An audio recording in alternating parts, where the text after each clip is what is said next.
It's not HVLA. So how does it work? This is infantile postural asymmetry. I know it's a very clinical sounding term, but when I am presenting this research to ethics committees, to university committees that have to approve my research, I do have to use these terms. Otherwise, you could call it head, like position preference, or head tilts, the trunk tilts, all of it. But really, they're just subluxated babies. Yeah? They are very subluxated babies, and they need us. What it does for them, in the short term, they don't feed properly. We're getting abnormal sensory input to that brain. Okay, if you can imagine that baby's head is like this all the time, what are they seeing? It's all this side.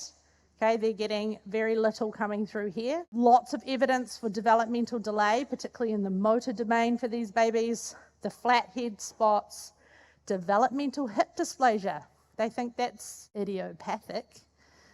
We don't know why it happens, but we know why it happens. Yeah, they get developmental hip dysplasia. Long-term consequences.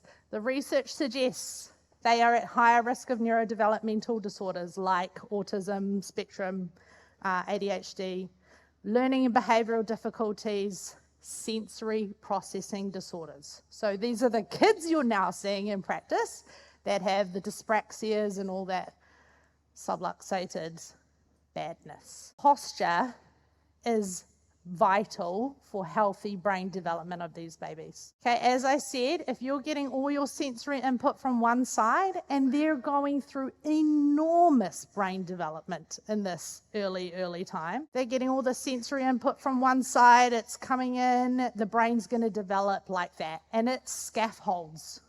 Okay, our postural development helps to develop the midline. So all of these kids that are having those crossing difficulties, they were probably these kinds of babies.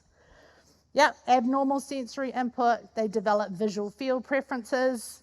I'm ignoring this side doesn't exist. Okay, you see those babies that won't even move this hand because it doesn't exist. They've developed it all on this. So it's a problem. It's a really big problem. Breastfeeding, we are not doing very well.